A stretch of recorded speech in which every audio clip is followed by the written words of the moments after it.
मैं doctor P P Pandey, आप सभी का मेरे YouTube channel sociology with doctor P P Pandey पर बहुत बहुत स्वागत है।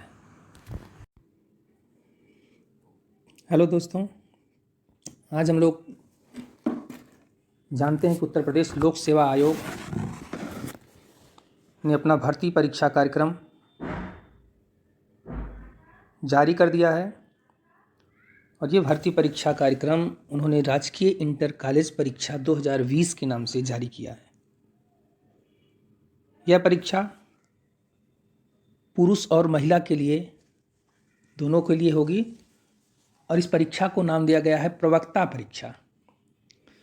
तो इसकी मुख्य बातें हम लोग जानने की कोशिश करेंगे कि आयोग ने जो ये परीक्षा कार्यक्रम जारी किया है उसकी महत्वपूर्ण सूचनाएं क्या हैं।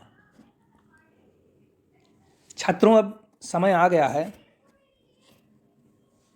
परीक्षा कार्यक्रम तमाम घोषित होने लगे हैं, तो ऐसे में अब आपको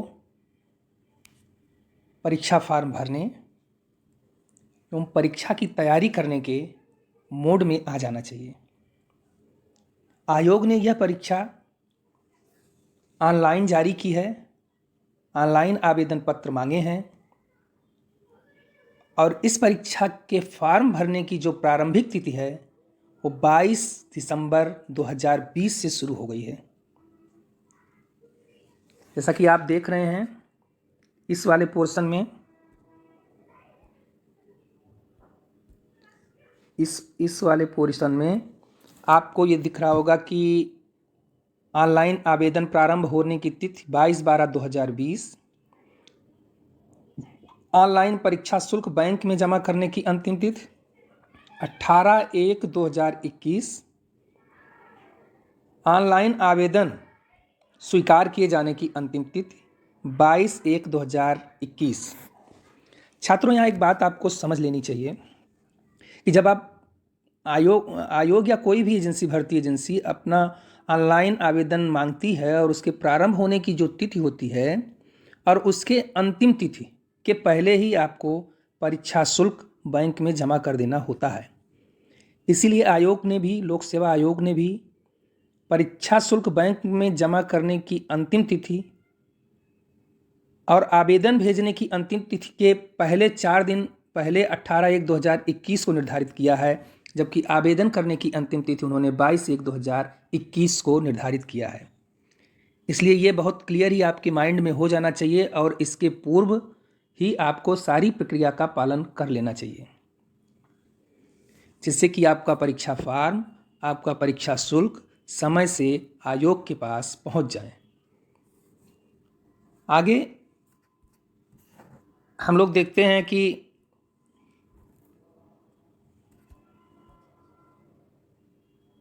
आयोग ने अन्य कौन सी सूचनाएं दी हैं जो हमारे लिए इम्पॉर्टेंट है। ऐसे तो इम्पॉर्टेंट तो सारी सूचनाएं हैं, लेकिन हम लोग मेन सूचना, जो महत्वपूर्ण सूचना है उसके बारे में डिस्कस करेंगे। बाकी सारी सूचनाएं PDF फॉर्म में हैं, आप स्वयं पढ़ लीजिएगा, लेकिन जो मुख्य सूचनाएं हैं वो हम लोग यहाँ पर डिस्कस करेंगे। अब अगर पहली सूचना में हम लोग देखें तो बैंक में शुल्क जमा करने की अंतिम तिथि तक अभ्यर्थियों द्वारा निर्धारित शुल्क जमा करने की ही दशा में उनका ऑनलाइन आवेदन स्वीकार होगा। अभी मैंने छात्रों ये बताया कि शुल्क जमा होने की तारीख पहले खत्म होगी और आवेदन सबमिट करने की तारीख बाद में खत्म होगी। इसलिए शुल्क आपको निर्धारित तिथि के पहले ही जमा कर देना चाहिए, अंतिम तिथि का इंतज़ार नहीं करना चाहिए।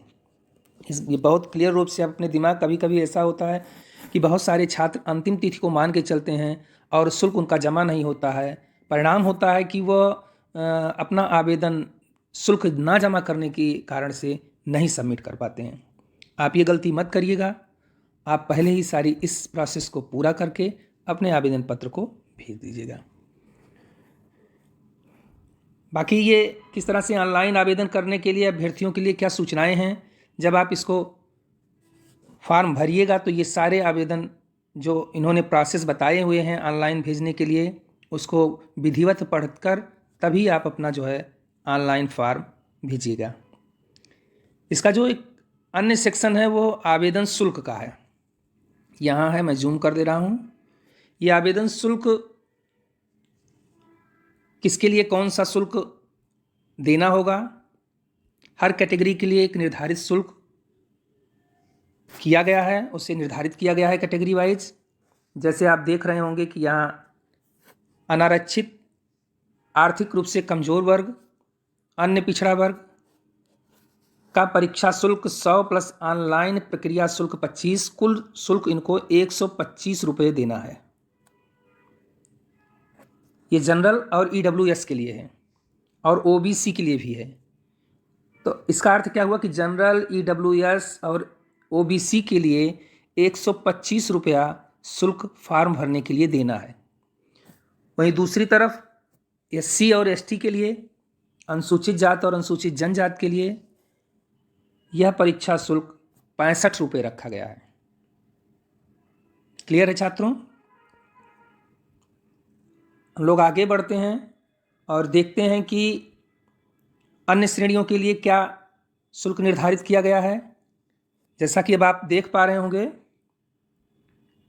कि दिव्यांग के लिए, दिव्यांग श्रेणी जो है उसके लिए परीक्षा शुल्क नॉमिनल, परीक्षा शुल्क को नील रखते हुए केवल ऑनलाइन प्रक्रिया शुल्क रखा गया है जो कि 25 रुपये है। इसका अर्थ है कि दिव्यांग को लिए केवल 25 रुपये शुल्क देना है। दूसरी तरफ भूतपूर्व सैनिक,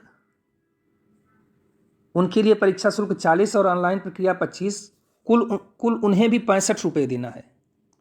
तो अपनी अपनी श्रेणी के अनुसार जो शुल्क निर्धारित है उस शुल्क का भुगतान आप लोग 18/1/2021 के पूर्व ही कर लें, क्योंकि इसकी अंतिम तो शुल्क जमा करने की 18 जनवरी 2021 है। आगे बढ़ते हैं दोस्तों। बाकी चीज़ें क्या हैं कि कैसे किस तरह से आप सबमिट किए गए आवेदन में संशोधन कर सकते हैं, उस संशोधन की प्रक्रिया यहाँ पर दी गई है। आप इसको देख लीजिएगा, पढ़ लीजिएगा, सारे प्रोसेस दिए गए हैं।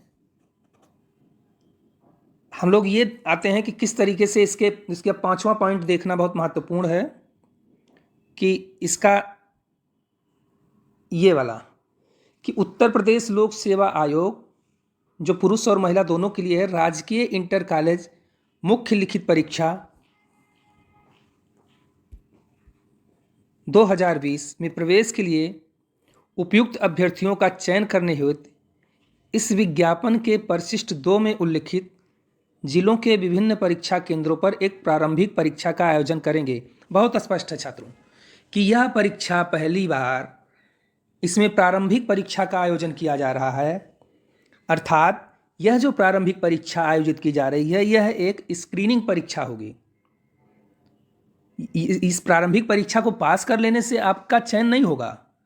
आपका चयन प्रारंभिक परीक्षा की स्क्रीनिंग परीक्षा के बाद, जब आप स्क्रीनिंग परीक्षा को क्रॉस करके मुख्य लिखित परीक्षा में जाएंगे, उस परीक्षा में आपकी जो मेरिट बनेगी उसके आधार पर आपका चयन होगा।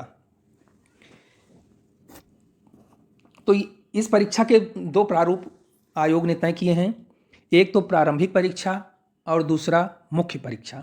प्रारंभिक परीक्षा एक स्क्रीनिंग परीक्षा होगी जिसको पास आउट करने के बाद आप मुख्य लिखित परीक्षा में शामिल होंगे और मुख्य लिखित परीक्षा में प्राप्त अंकों के आधार पर आपका चयन सुनिश्चित हो जाएगा।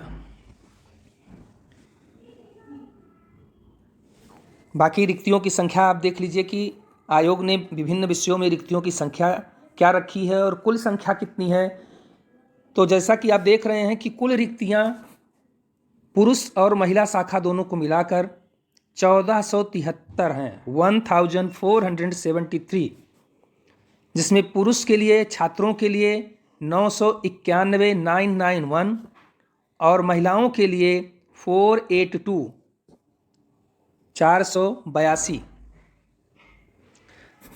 पुरुष शाखा और महिला शाखा का विषयवार जो विवरण है, आरक्षण वार विवरण है, वो आपको इस तालिका में दिखलाई पड़ रहा होगा। आप अपने विषय के अनुसार इस तालिका में दिए गए रिक्तियों को देख सकते हैं। जैसे मैं देख रहा हूँ कि समाजशास्त्र विषय में जो रिक्तियों की संख्या है वह 30 है। इसमें जनरल के लिए 11 सीटें, EWS के लिए 3 सीटें, अन्य पिछड़ा वर्ग के लिए 8 सीटें, अनुसूचित जाति के लिए 7 सीटें, अनुसूचित जनजाति के लिए 1 सीट निर्धारित की गई है।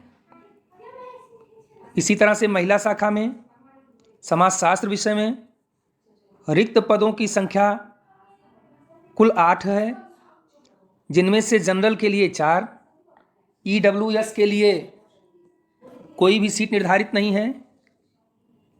इसी तरह से अन्य पिछड़ा वर्ग के लिए 2 सीटें निर्धारित हैं, अनुसूचित जाति के लिए भी 2 सीट निर्धारित है, अनुसूचित जनजाति के लिए कोई सीट निर्धारित नहीं है। इस तालिका से आप अपनी अपनी सीट को देख चुके होंगे, निर्धारित सीटें आपको पता चल गई होंगी कि आप किस कैटेगरी की हैं और उसमें कितनी सीट निर्धारित है। उस हिसाब से अब आपको फॉर्म फिलअप करने के लिए तैयार हो जाना चाहिए। आगे हम लोग बढ़ते हैं कि ये जो प्रवक्ता पदनाम से जो भर्ती परीक्षा निकाली गई है आयोग द्वारा, इसका वेतनमान क्या है? तो इसका वेतनमान 9300 से 34,800 और इसका लेवल जो है वो 8 है और ग्रेड पे 4800 रुपये। इसका अर्थ है छात्रों कि 9300 9300 में 4800 ऐड करके ग्रेड पे निकाला जाएगा।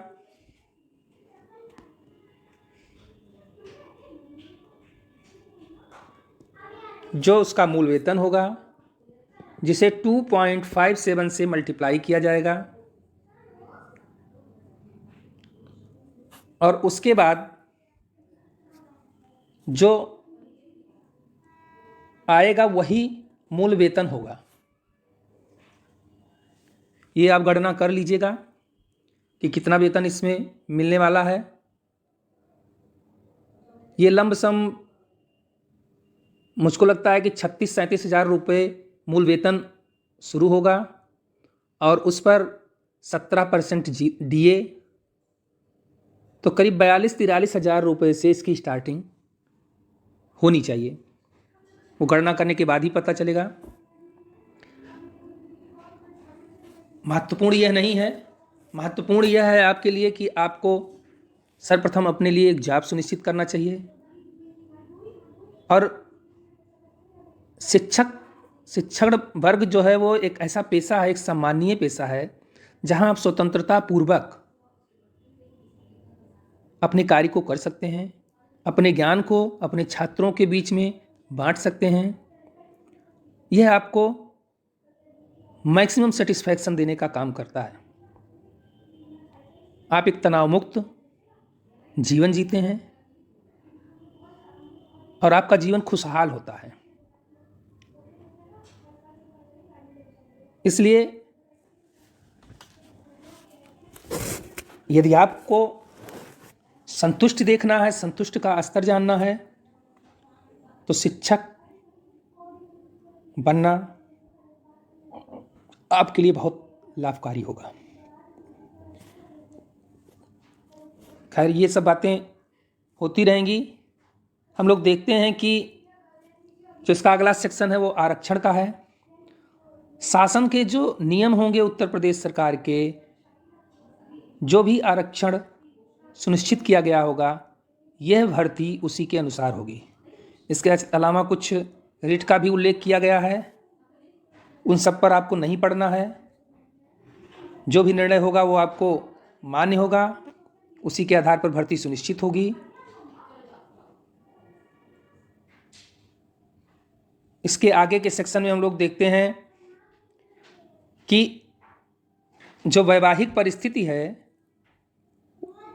उसके लिए एक विवाहित पुरुष अभ्यर्थी जिनकी एक से अधिक जीवित पत्नियां हों तथा महिला अभ्यर्थी जिन्होंने किसी ऐसे व्यक्ति से विवाह किया हो जिनकी पहले से ही एक पत्नी हो, वह पात्र नहीं होंगे।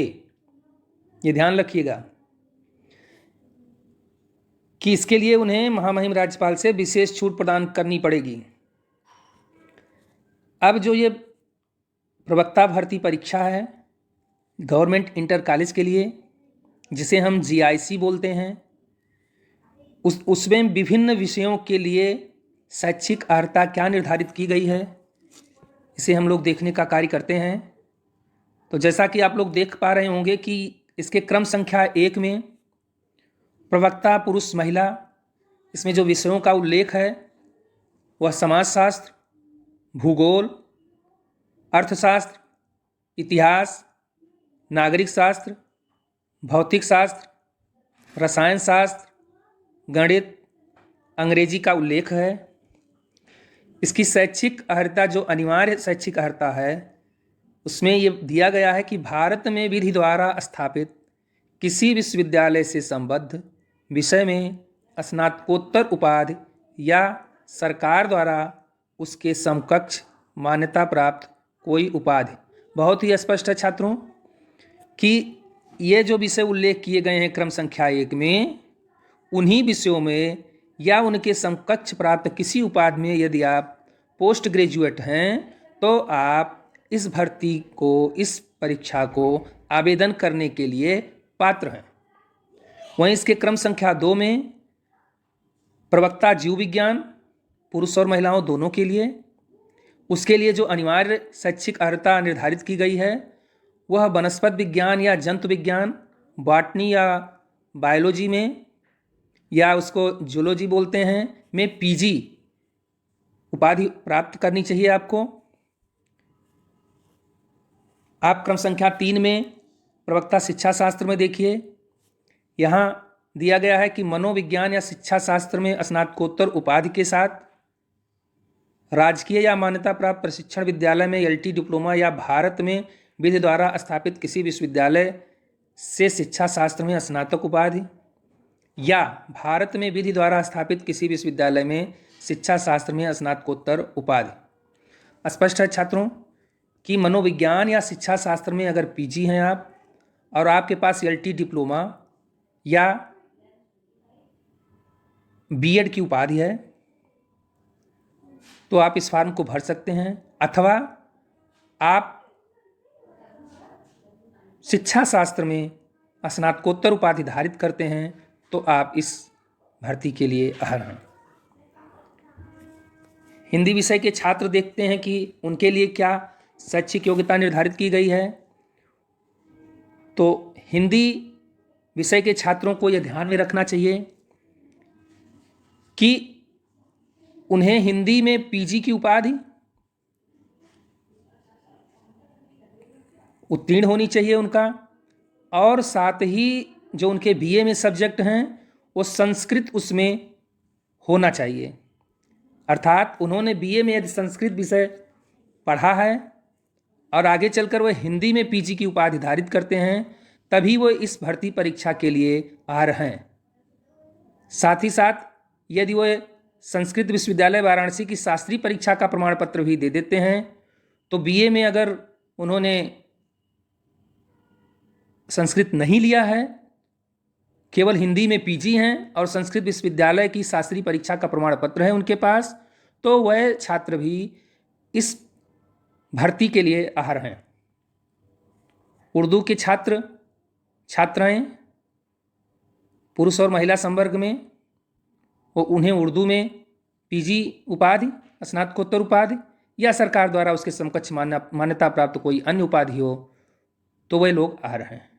इसी तरह से संस्कृत विषय में संस्कृत में स्नातकोत्तर उपाधि या सरकार द्वारा मान्यता प्राप्त अन्य कोई उपाधि हो तो ऐसे लोग फॉर्म आवेदन भेजने के लिए अर्ह हैं। वाणिज्य विषय कॉमर्स के प्रतियोगी को BCom MCom में उपाधि अर्जित होनी चाहिए। वाणिज्य में स्नातकोत्तर उपाधि जिसे हम लोग MCom मास्टर ऑफ कॉमर्स कहते हैं, उसमें उन्हें उत्तीर्ण उसकी उपाधि उनके पास होनी चाहिए, तो ऐसे लोग कॉमर्स के लिए एलिजिबल हैं। गृह विज्ञान के लिए गृह विज्ञान या गृह कला में स्नातकोत्तर उपाधि, या इलाहाबाद विश्वविद्यालय या बड़ौदा विश्वविद्यालय में BSc गृह विज्ञान या गृह कला से स्नातक, या गृह अर्थशास्त्र विषय में इलाहाबाद विश्वविद्यालय से स्नातक, या आईटी कॉलेज लखनऊ से बीएससी यूथेनिक्स या कोई समकक्ष भारतीय या विदेशी अर्हता जिसमें स्नातक स्तर पर गृह कला या गृह विज्ञान में एकीकृत पाठ्यक्रम निर्धारित किया गया है, अथवा माध्यमिक शिक्षा परिषद उत्तर प्रदेश की हाई स्कूल या इंटरमीडिएट परीक्षा के पश्चात लेडी इरविन कॉलेज दिल्ली से गृह विज्ञान में 3 वर्ष का डिप्लोमा या सरकार द्वारा उसके समकक्ष मान्यता प्राप्त कोई अन्य उपाधि हो, तो ऐसे लोग गृह विज्ञान में प्रवक्ता पद के लिए अर्ह हैं। अब इसमें हम लोग छात्रों देखते हैं कि इसकी अधिमानी अर्हता क्या निर्धारित की गई है। अब इसमें आयोग ने निर्धारित किया गया है कि प्रवक्ता शिक्षा शास्त्र, गृह विज्ञान और वाणिज्य को छोड़कर शेष विषयों हेतु अधिमानी अर्हता निम्नवत है, अर्थात इन विषयों में अधिमानी अर्हता नहीं है। आगे हम लोग देखेंगे कि राजकीय या मान्यता प्राप्त शिक्षण विश्वविद्यालय में एलटी डिप्लोमा या भारत में विधि द्वारा स्थापित किसी विश्वविद्यालय से शिक्षा शास्त्र में स्नातक उपाधि, अर्थात अगर आपके पास एलटी डिप्लोमा हो या फिर बीएड की डिग्री हो, उक्त के अतिरिक्त सभी विषयों हो निम्नवत अधिमानी अर्हता भी है। अब ये तो इन विषयों के लिए है, शिक्षा शास्त्र, गृह विज्ञान और वाणिज्य को छोड़कर कि एलटी और बीएड हो, और सभी विषयों के लिए जो अधिमानी अर्हता है कि वो प्रादेशिक सेना में कम से कम 2 वर्ष की अवधि तक सेवा की हो या एनसीसी का बी प्रमाण पत्र प्राप्त किया हो, ये सभी विषयों के लिए है। अब प्रवक्ता गृह विज्ञान पद हेतु केवल महिला अभ्यर्थी ही पात्र हैं, क्योंकि उक्त पद की रिक्ति केवल महिला शाखा के लिए है। एक से अधिक विषयों हेतु आवेदन करने वाले अभ्यर्थी केवल एक विषय पद के लिए अर्ह पात्र माने जाएंगे, जिसके प्रश्न पत्र की परीक्षा में वह सम्मिलित होंगे। अब आपको स्पष्ट हो गया होगा कि आपके लिए रिक्तियाँ कितनी हैं, आप किस पद के लिए अर्ह हैं, आप निर्धारित योग्यता पूरी करते हैं अथवा नहीं करते हैं। इसका निर्धारण करने के पश्चात अब आप के अंदर यह स्पष्टता आ गई होगी कि हम किस विषय में फॉर्म भरने के लिए एलिजिबल हैं। तो इस पद के लिए जो आयु सीमा आयोग ने निर्धारित की है, यह सेक्शन आयु सीमा का है कि अभ्यर्थियों को 1 जुलाई 2020 को 21 वर्ष की आयु अवश्य पूरी करनी चाहिए और उन्हें 40 वर्ष से अधिक आयु का नहीं होना चाहिए। अर्थात आपका जन्म 1 जुलाई 2 जुलाई 1980 के पूर्व तथा 1 जुलाई 1999 के बाद का नहीं होना चाहिए। यदि आपका डेट ऑफ बर्थ 1 जुलाई 1999 से लेकर 2 जुलाई 1980 के बीच में है,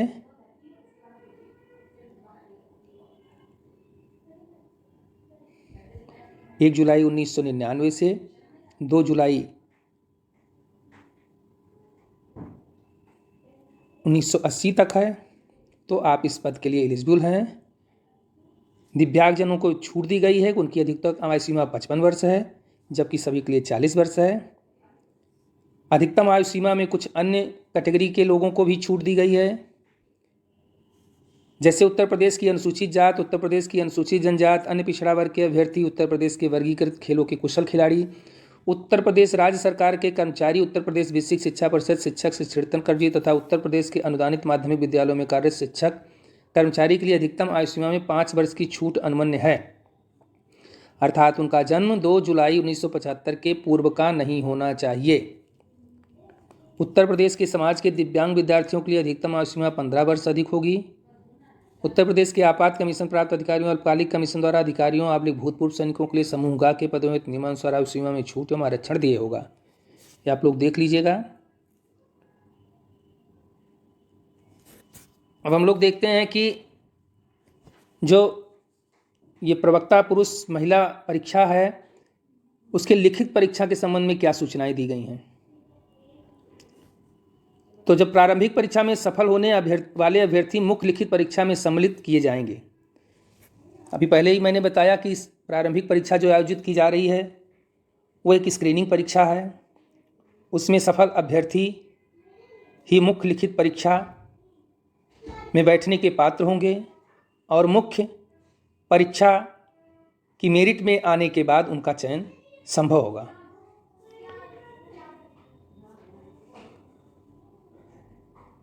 तो आयोग ने जो व्यवस्था दी है उसके अनुसार प्रारंभिक परीक्षा में जो सफल अभ्यर्थी होंगे उन्हें मुख्य परीक्षा के लिए पुनः आवेदन करना होगा। और अनारक्षित जनरल EWS OBC के लिए इसके लिए 200 रुपये परीक्षा शुल्क, 200 और 25 रुपये ऑनलाइन प्रक्रिया शुल्क, कुल 225 रुपये शुल्क देना होगा। इसी तरह से SC और ST के लिए 80 रुपया परीक्षा शुल्क और 25 रुपया प्रक्रिया शुल्क, कुल 105 रुपये शुल्क निर्धारित किया गया है। वहीं दिव्यांगों के लिए केवल 25 रुपया शुल्क देना है। भूतपूर्व सैनिकों के लिए भी 105 रुपये निर्धारित किया गया है। उत्तर प्रदेश के स्वतंत्रता संग्राम सेनानी के आश्रित महिला अभ्यर्थी जिस श्रेणी के होंगे उसी वर्ग का उनको शुल्क जमा करना होगा। कुछ अन्य निर्देश भी दिए हैं जो मुख्य परीक्षा के समय हम लोग देखेंगे।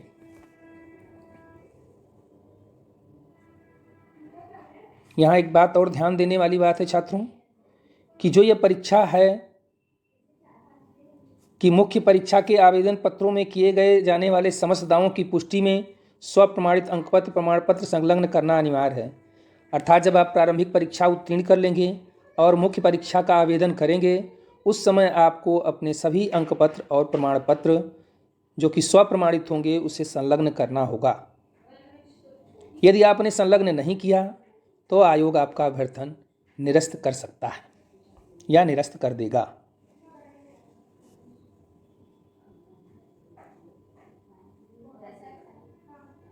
ये कुछ अन्य अनुदेश हैं, इसको भी आप लोग पढ़ लीजिएगा।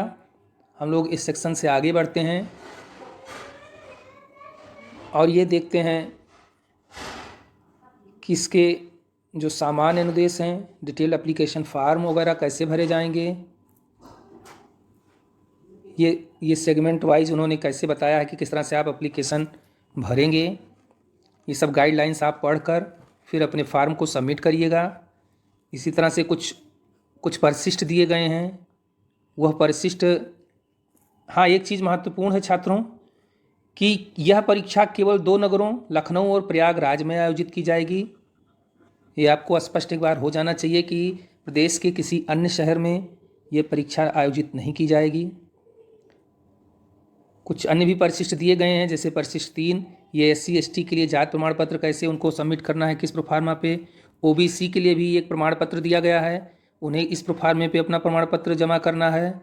इसी तरह से EWS के लिए भी निर्धारित है, ठीक है, स्वयं घोषणा पत्र है EWS के लिए। हैंडीकैप्ड, फिजिकली हैंडीकैप्ड दिव्यांगों के लिए भी जो अलग से एक प्रोफार्मा परिशिष्ट दिया गया है प्रमाण पत्र का प्रारूप, उस पर उनको करवाना है। स्वतंत्रता संग्राम सेनानी, भूतपूर्व सैनिक, उनका परिशिष्ट है। इसी तरह से अन्य सारे भी परिशिष्ट दिए गए हैं। अपनी अपनी कैटेगरी, अपने अपने श्रेणी के अनुसार आप उनका चयन कर लीजिएगा और उसके आधार पर आप अपने प्रमाण पत्र अन्य चीज़ों को पूरा कर लीजिएगा।